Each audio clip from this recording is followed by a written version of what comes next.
It's Q&A live team, welcome, and we have lots of questions to go into right now. So let's jump in. First question. This is from Ellen Erickson, and the question is it possible to get planning?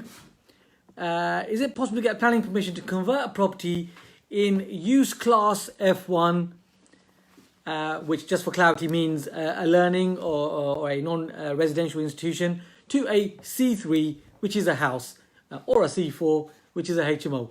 Glad to know, Ellen, you've been looking up on your use class order changes and you've been assessing them. Well, the quick answer is you want to be looking for easy wins. At Premier Property, one of the things that we do is look for quick wins where you can actually get results. F1 is not one of those. So I would say move forward and have a look at Class AA, Class AZ, Class M, and my most favorite, Class G of the permitted development rights, which you can apply to the use class order. So answering that question there, so hopefully you got that one, Ellen. Now you've got that question, or it might have gone over your head if you're listening in, but that's okay. These are going to be deep questions, and also remember you can comment here if you're watching this on YouTube, and I will help clarify everything that you want to hear. And if you're joining me for the first time, my name is Kam Dovedi. I'm the founder of Premier Property, and as you can tell, I've had one coffee too much and I'm speaking faster than usual, and I've got a lot to go through. So welcome, welcome, welcome. These questions, if you've been here before by now, you know that these questions are from our Premier Property community. In the Premier Property inner circle, our people are really on it, moving forward in the journey. These are where these questions come from. And if you're watching this on YouTube, you know you can subscribe. You're going to hit that bell icon, and I'm happy to answer your questions. Feel free to comment below. And there's no silly question. That was a very deep question there, Ellen. Short answer. Hopefully you like that one. Moving forward, we have Andy Jones. Andy is asking, what do you need to consider before a title split? Now, that's an important one. You know, what do you need to consider? It's a terraced house. Want to convert it into 2 flats. And another question on top of that question is, what are the rough costs? Andy is asking. Really great question. Now, when it comes to people doing, in terms of investors doing flats and so on, and title splits, is people tend to do this duck walk, which is we're going to take a house and we're going to split it into 3 flats.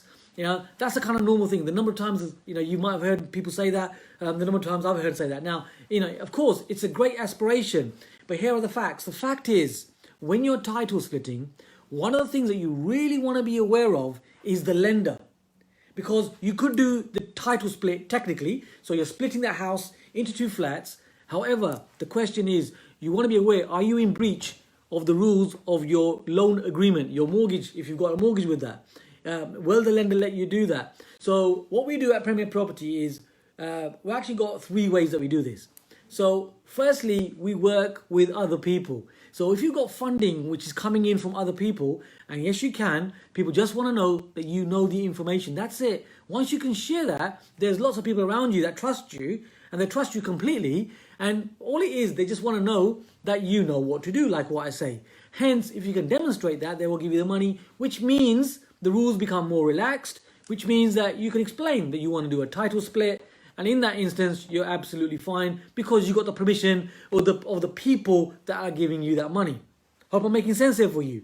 Second way that you can do this, how we do this, is by working with short-term financiers, bridging companies, where the conversation happens right at the beginning. Mr. Bridger, what I want to do is I want to take this property, I want to split it into 2, we want to create 2 flats, we're going to get planning permission on to do this, and I want to do this, and we're going to add revenue to the bottom line on both of these flats, Mr. Bridger. So this is what we like to do. Can you lend us knowing this? And what you'll find is there are a number of financiers, short term, that will actually give you the money for this. So, brilliant. Now, another way of doing it. And I did say 3 ways, so the third way. Now, the third way is to have that property unencumbered. So there is no loan on it. So that might be you have portfolio in the background where you're able to pay that off. And if you've got that property that's unencumbered, then in that instance, of course, you haven't got a lender. And if you haven't got a lender, well, then you can make the decision on that of doing the title split. So have a little think about that. And there's a number of people where they have properties where they are unencumbered. Coming from a poor background, I never knew how much money there is and how much people are investing in and how many properties they've got sitting around where they actually don't even have an investment mortgage on them. Now they're missing a trick, to be fair, but one of the benefits of that, on the flip side, is that you can do things like this where you are title splitting. So being active in property, understanding now how property really works, being in the game for the last 29 years, you get that you can really make this work. So think about this right there at the beginning so that you can create the peace of mind and, really, be enthusiastic about what you're doing, but you're practically enthusiastic because you learned what to do. And I hope that has answered your question. So think about the title split 3 ways when it comes to lending side of things. Brilliant question, Andy. Thank you very much for that. Next up, we have Deo. So Deo is a new member in our Premier Property Inner Circle community, and he's come up with a very advanced question, actually. And actually, it's not just one question, it's a number of questions. So Deo's asking, is it advisable to convert a current residential mortgage to buy-to-let and then take advantage of the looming property price crash to upgrade to a bigger home? Well, to be fair, Dale, I think there's a great strategy there. Obviously, I can't give you tax advice, but what we are doing at Premier Property, is much of this. So, we've done this for many people. We've sourced properties as well. So there's so many ways that you can do it. And the answer is yes. You can get your lender to agree to take a residential mortgage and convert it into a buy-to-let. Something, if you're not familiar with, known as consent to let. Now, where we are in the economy right now, if I'm being completely honest with you, it takes a little bit longer. And there are less lenders that will accept that. But you will find lenders that will accept it. Now, if your current lender doesn't accept it, here's a little hack for you, a very useful hack. If the current lender won't accept that, remember, there is nothing stopping you from refinancing onto a lender that will allow you to do that. There's always a way. There's always a way. So there's one there for you in terms of that. You then go on to ask, what are the implications for second home tax? And are there other tax implications? Will there be a need to transfer the current residential property to a limited company? So there are tax implications. However, you still have the private residence relief that is still available. You can use that to your advantage. So have a look at that. Discuss it with a tax. I was going to say tax inspector. Don't discuss it with a tax inspector, but discuss it with a tax expert on that. However, you as the entrepreneur know that you can take that to your advantage. You can use your private personal residence, the relief that you can use there.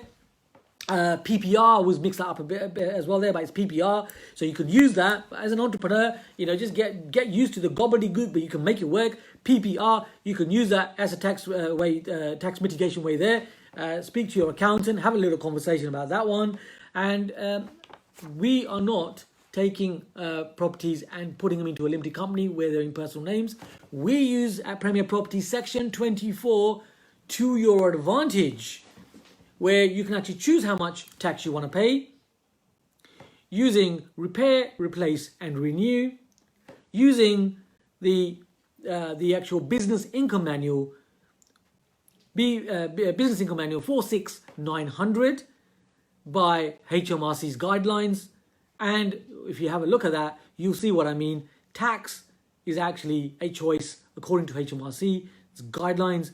You can really make property tax efficient, and you don't need to be moving properties from personal into limited company. I can't give you tax advice, but this is what we're doing. And this is a very technical Q&A. We're going very deep here, so that's okay. Okay, so if you're liking this, by the way, and the Premier Property Inner Circle members, you're on it, you're kind of up to speed with all of this, feel free to give me a quick thumbs up or a hi or a smiley face, whatever it is for you. Lovely to see you here. Adam is here, and Adam is saying this Facebook Live keeps jamming. But you're always here, Adam. You're always here. You always make it. And Milena is checking us out as well, and lots of thumbs up going on. And if you're watching this on YouTube, like I say, smash that bell icon.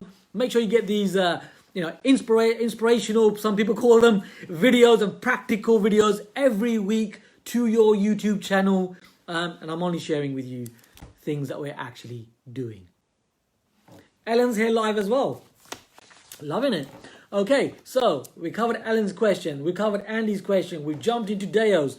Now let's jump into Anna's question. So I believe this is Anna Zeta. And the question being asked is, hi. Hi. Do you have any ideas on what to do with all the used stuff remaining after refurbishment, such as outdoors, windows, kitchen units, appliances? Some are still in good condition, so you don't want to throw them away. Is there any good place to sell? So Anna, here's the honest answer. In reality, my nan used to be a hoarder. She never used to let us throw anything away. So you always end up in the loft and so on. But the truth is, we have every intention of using that, but in reality, you never do. So what I've decided to do now is to understand this. And trust me, we've been through the whole perfect premium property with this. We've hired containers where we think, that could come in handy. We use that later on. Here's a couple of pots of tin paint. We could use that later on. So we've still got some tiles. We could use that later on. The truth is, you never do. You never do. There's always something slightly different, or you forget about that, or there's an effort to get to that. So, rather than doing all of that, my suggestion would be is just chuck it. Trust me, think of your efficiencies in what you're actually doing as a property investor. So, if you're a little bit creative, you could, try trying to sell it on the Facebook scenario and all that kind of thing. Have a go if that's kind of, it creates a bit of fun for you. But the truth is, think about your time. Think about where you're going to store this stuff. So if you're that creative type, you want to have a go at that, feel free to have a go.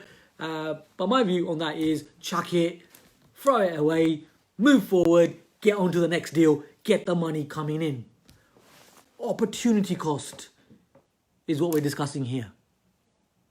Okay, and I hope that helps you to think about that one. You do it your way. Have a little think about that. If you're liking that one, little thumbs up for that, please. Great. Okay. Next up, we have Milena. Milena is, I don't know why I say Milena in that tone of voice, but Milena, hi. If you're watching this, this is here for you as well. And it's going to be on YouTube as well. So Milena's question, and of course I'm reading this off the cuff as usual. You know me by now. So that's okay. Milena is asking, my question is, how do you evaluate if a bungalow on a large corner plot in a residential area can be redeveloped? And redeveloped into a 2/3 semi-detached house in keeping with the area? A very, very interesting question that. So when it comes to bungalows, the thing is, although there is a national plan, what we got to also be aware of is the local plan when it comes to developments. Now, the great thing is, and you may or may not be aware of this, is that the permitted development changes that have come about very recently are so exciting. There are a number of permitted development rights that you can use on bungalows. Really, between now and July, there's a window of opportunity. We don't know what's going to happen after July 2021, but right now you can use these to your advantage. And seriously, there's seriously massive opportunities on how you can maximize. So, provided the local plan allows it, and to be fair, there's not really much they can do about it unless it's something strategic in the local plan. So just check in on that local plan. You can use some of these, like I say, these permitted development rights to maximize on the bungalow. So, for example, you can actually create another story on that. Yeah. Now, of course, we're property investors. Just because we can do stuff, we want to do things in the right way. So, I would suggest be aware of, as you are actually mentioning, be aware of the surroundings. How will it actually look? You don't want it to stick out like a sore thumb. So, you want to do things within your realms that you want to be doing to sort of match it in with the area. But you're absolutely right. You can use permitted development rights to increase that bungalow and do more with it. And you can potentially get planning permission to redevelop, and you could have a look at that 233 semi-detached house. Now, one of the things that you want to be aware of if you're developing, if that's the route that you want to be going into, PD rights, to be fair, it's more or less a given. if it fits the PD rights, then you can typically just do it.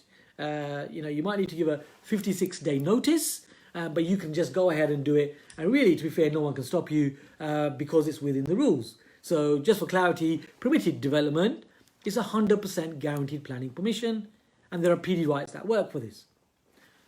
Now, the second way that you could do this is with planning. So if you're doing this with planning, one of the things that you really want to be aware of is the amount of space that you've got, outside space. So typically, now it does vary from borough to borough, so please do check, I want to give you correct information as an entrepreneur, so please do check your local remit for sizes of houses. So typically, a 2-bedroom house is usually under 100 square meters. So a 2-floor, 2-bedroom house typically is under that. So for something like that, as a gauge for you, you will require 50 square meters of new garden space for that property. So one of the really important things when you're thinking about this, where, and it's a really exciting strategy, by the way, isn't it? Where you got a bungalow, you got some land on the side, or a property with land on the side. You must have heard people say that. You might have thought about this as well. That's all great, but please be aware that you've got that 50 square meters if it's a 2-bedroom house, and so on. You can check this on your, like I say, on your local website, for your planning website. All the numbers will be there for you, and be aware of that. So as an example, 2-bedroom, let's say 50 square meters required. Also be aware with the current property. So if you're keeping the current property, then that also needs a space as well. So if it's a similar size, you don't need 50 square meters. In that instance, you will need 20 square meters. So what I'm saying is, in a nutshell, if you're building a 2-bedroom house, for example, it's on a case-by-case basis, but you're looking at, a minimum 70 square meter space for the actual garden space, and you'll need a further 100 square meters. So if that's on 2 stories, 1 story is going to be 50 square meters space as well. So when you're measuring these, you can measure the garden sizes and garden plots and space. So you're looking at 50 for the new property, 20 for the existing property, so that's 70, plus 50 square meters for the ground floor of the new dwelling that you're building, if it happens to be a 2-bedroom. So, very quickly you can understand circa 120 square meters means that you're in the opportunity of that buying opportunity. So, quick rules of thumb. Think about these numbers. You can listen back to this YouTube again. And of course, you can subscribe here as well. You know how to do that. By now, you get it right. You can subscribe on that bell icon as well. And these are also recorded for the Premier Property Inner Circle. So you can listen back to this. So hope that helps you, gives you a flavour, Milena, of things that you can actually be doing if you want to, put a house on there, a two-bedroom, three-stroke detached house. I'm liking the way you're thinking. And very deep questions today, and hopefully you're liking the very deep answers. Okay, next question being asked is by Roland Carpenter. So Roland's here, and the question is, right, so can you explain the pros and cons of tenants in common versus joint tenants? Okay, so just for clarity, as an entrepreneur's perspective, what we're discussing here is the way you can buy property. So you can buy properties in a terminology known as joint tenants. You can also buy them in tenants in common. So let's discuss the difference. So, and remember, no tax advice, just sharing with you entrepreneur's perspective on how we do things at Premier Property. Now, if you've got a tenants in common, well then this actually works really well if you are working with other third parties. So for example, we do a number of joint ventures at Premier Property, and the way we buy these properties are typically tenants in common. And what that means is, just for clarity, is that you have a share of that property. That might be a 50-50 share. So let's say something unforeseen happens, someone passes away, that share can go to whoever they want it to go to. That 50% is still theirs for whoever they want it to be for, or they could sell their 50% share, for example, right? So basically it will be 50-50. It doesn't have to be 50-50. It could even be 80-20. So there are a number of benefits of this. Let me give you an example of a 80-20 situation. If you're in tenants in common with 80-20, and let's say you are a higher taxpayer, and you own 20% or less of that property in real terms, well then actually what will happen is you will become, in terms of taxation, please check this with your accountants, please get clarity about this. The entrepreneur's level is, what you get is, you will be a insignificant shareholder of that property. Now, if you're an insignificant shareholder of that property, when it comes to loan agreements, what we find is that you're not really, you're mentioning that you are a shareholder, but the insignificant shareholder isn't really taken account of. Lenders are aware of it, but they won't take your income into account. They won't take on the fact that that property is there. And also with tax benefits, in the same way that you will find that HMRC will look at that with a view of you're a insignificant shareholder, and the main significant shareholder will be liable for the taxes more so for that property. Which means if the significant shareholder is 80% shareholder, and let's say they're a family member, maybe someone who is on a low tax bracket. That could be, of course, a family member, a child that's grown up. That could be your loved one, maybe who earns less income out there. So, you can use that tax advantage by having tenants in common, if that makes sense. So there's a couple of ways that you can use this. So very useful tool, many ways that you can use it. Just shared with you a couple there. And versus this is joint tenants. So joint tenants, in a nutshell, as an entrepreneur's perspective, what that says is, okay, so you basically own a property 100%. So let's say you've got a buy-to-let. So you own that buy-to-let 100% together. So God forbid, if someone passes away, then the whole 100% goes to the other party. Now, of course, that will work really well with scenarios when you're investing with family, husband and wife, brother and sister, mother and father and daughter, mother and son, and all that kind of scenario. Siblings, these will work with very close relationships. So you do want to be aware of these two. You've got your jointly owned, so 100% owned together. That's the joint tenants, and tenants in common I've just explained. So Roland, I hope that gives you a flavour of what this means and how you can use it. I would say, of course, belts and braces approach, get good tax advice, get a good accountant to help you with this as well. Which I know you're in the Premier Property Inner Circle, so just send me over a little email and I will connect you up for sure. Brilliant question there. Moving forward, we also have another question here by Michael. Michael is asking how to structure the finance, knowing that on completion date, I would like to split the house into two separate dwellings, where the cost of the works will be, let's say, 75,000. However, the cost of the whole house to begin with is around 850,000. Looking to understand what products can be used to complete on the purchase, largest chunk, then straight away to finance changes, and then hopefully use two separate products on both flats. Hope that makes sense. So, like I said at the beginning, I don't know how we're doing this, but there's some deep technical questions being answered, and that's all fine. You can absolutely use this to your advantage. So this marries into the question that Andy was asking earlier on, wasn't he? So remember the title split. So you're going to be thinking about, the lending side of things. So how you can do, so to add to that here, Michael, for you. So the way you can actually do this is, you could look at this, although it's a residential, the fact that you're actually looking to title split it, you could also look at some form of commercial funding. So when we do these types of things, we look at the commercial funding where the commercial funder, and each lender is different, we find.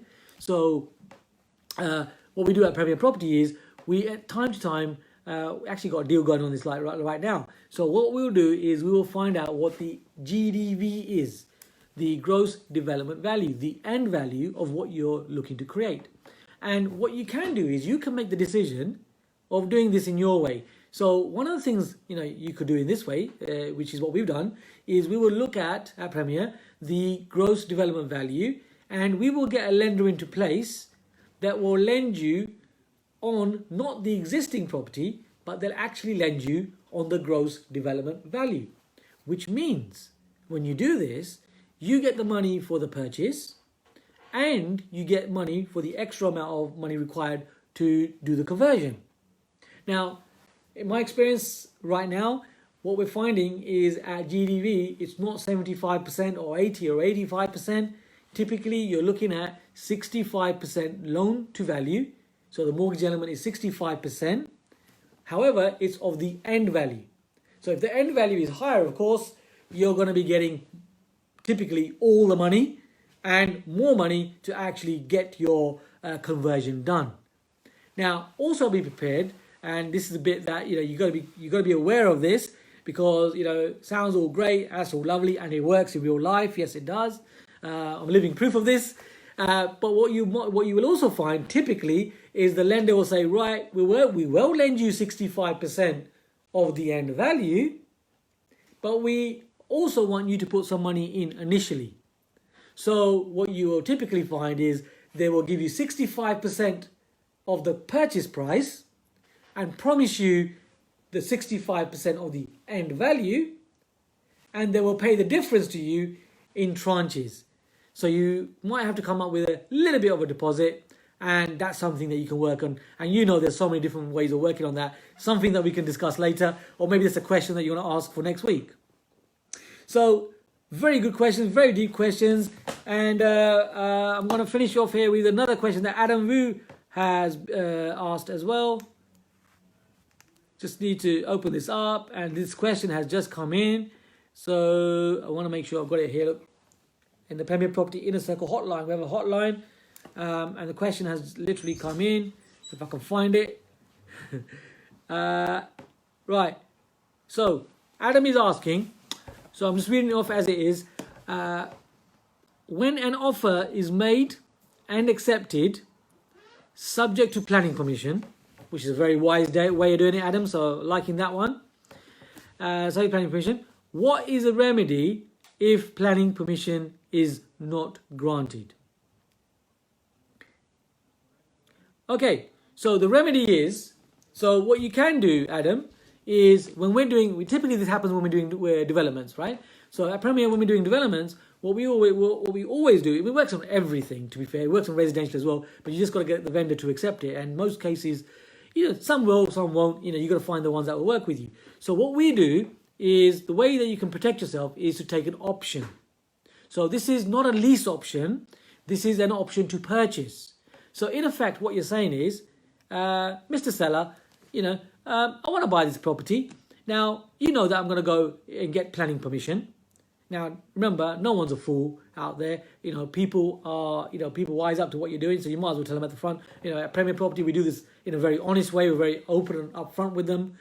Because the thing is, most people won't do it because they just don't have the information. They just don't know what to actually specifically do. That seems to be the biggest hurdle for people out there. They'll understand the overview, but they ain't got the detail, like we share at Premier Property. So Adam, the first thing is what we do in situations like this is we will set up a purchase option, which says to the seller, as I was saying, happy to buy the property, happy to purchase it, provided we want to get the planning permission. That. Now, to get planning permission, it could take 6 weeks, but actually, it's more likely to take 3 months or 6 months. Now, happy to give you full market price. Sometimes on a deal that we've done recently, we actually gave them a little bit more on top of that. We gave them, it was actually a value of £300,000, but we gave them £315,000. So we give them a little bit added value. The end value of that project, though, is 1.5 million with the added value. So it's really worth it. So what we said is a purchase lease option. We started with a purchase lease option. So we said, we're happy to purchase it. We'll give you the full market value. Happy to give you a small deposit. So, we'll give you 5%. Now, be prepared to lose that 5% if you don't get the planning. So something that you can enter into the deal, because it's a bit of a sweetener, isn't it, for the person who's doing the deal with you. And of course, you've de-risked, you've already thought about what you're getting into. So it's an investment, isn't it? So it's an investment to get into a deal. So if you're doing a deal like this. So I'm just sharing with you ways that you can make it work. So you offer for more than market value. You might give them a sweetener with some money up front, a percentage or an amount which you decide with them. And then when you get the planning, well, brilliant. You have a squeaky, tight contract. A contract that will stand up in the court of law. Because if you think about it, let's be honest, if you've got a seller who's selling that property and you've just uplifted their property from, like I mentioned, from 315,000 to 1.5 million, I mean, come on, you just uplifted that. They could decide to, not everyone's like you and I, there's a lot of trust between us, but people out there, they could do various things. Let's be honest, outside of our premier property community, it can be quite sharky out there. So just something to be aware of. So you want to make sure your contract is watertight. So in that instance, you could have that lease purchase option, and you could do it that way. That would really help you. Something to be aware of. Keep that contract tight. And I'll add one more point here, Adam, for you. And that is, think about the money that you're paying for the purchase option. Now, legally, you could pay £1. And that's bantered about in this property world out there. Pay £1, get an option. But here's the thing, and this is extremely important. If you are paying £1 and you've uplifted that property from 315,000 and it goes up to 1.5 million, like the example that we've got a real example of, if that vendor decides to pull out of that deal and they've only been paid £1 for that, if it ever goes to court, then what you will find is that is something that is in the court of law, there's something that is called a term reasonable. Now, any judge, anyone in their right mind, would you agree with me as well that £1 is not a reasonable amount? So that could get thrown out of court just because somebody paid £1. So what we do at Premier Property is, usually it's a minimum of £1,000. Now, £1,000 is next to nothing when you think about the investment that we're talking about. You've got to think about these numbers, the return on investment, right? Think about the uplift, the numbers that I'm discussing with you. So think about that. So, £1,000 plus a 5% like we paid, that's what we paid, 5%. In instances like this, it means that if it ever did go to court, which it normally doesn't, but if it did, then what you will find is that you are okay. You are within your rights. You've done the right thing. You've done this properly. And you have a good deal. You got peace of mind. Loving the question, Adam. Thank you for throwing that one in there. So I hope you're enjoying these. You can subscribe. You can click on that bell icon. It's Kam Dovedi. I'm doing this on a weekly basis right now. So if you're enjoying them, let me know. And I will continue doing this as long as you want me to do these. So forgive me for the excitement, because there's so much to be excited about. And I'm loving the fact that Premier Property Inner Circle, you're coming up with these deep questions, which hopefully you're finding you are getting the answers to. It's Kam Dovedi helping you to take your property investing to the next level. I will see you this time next week. See you later.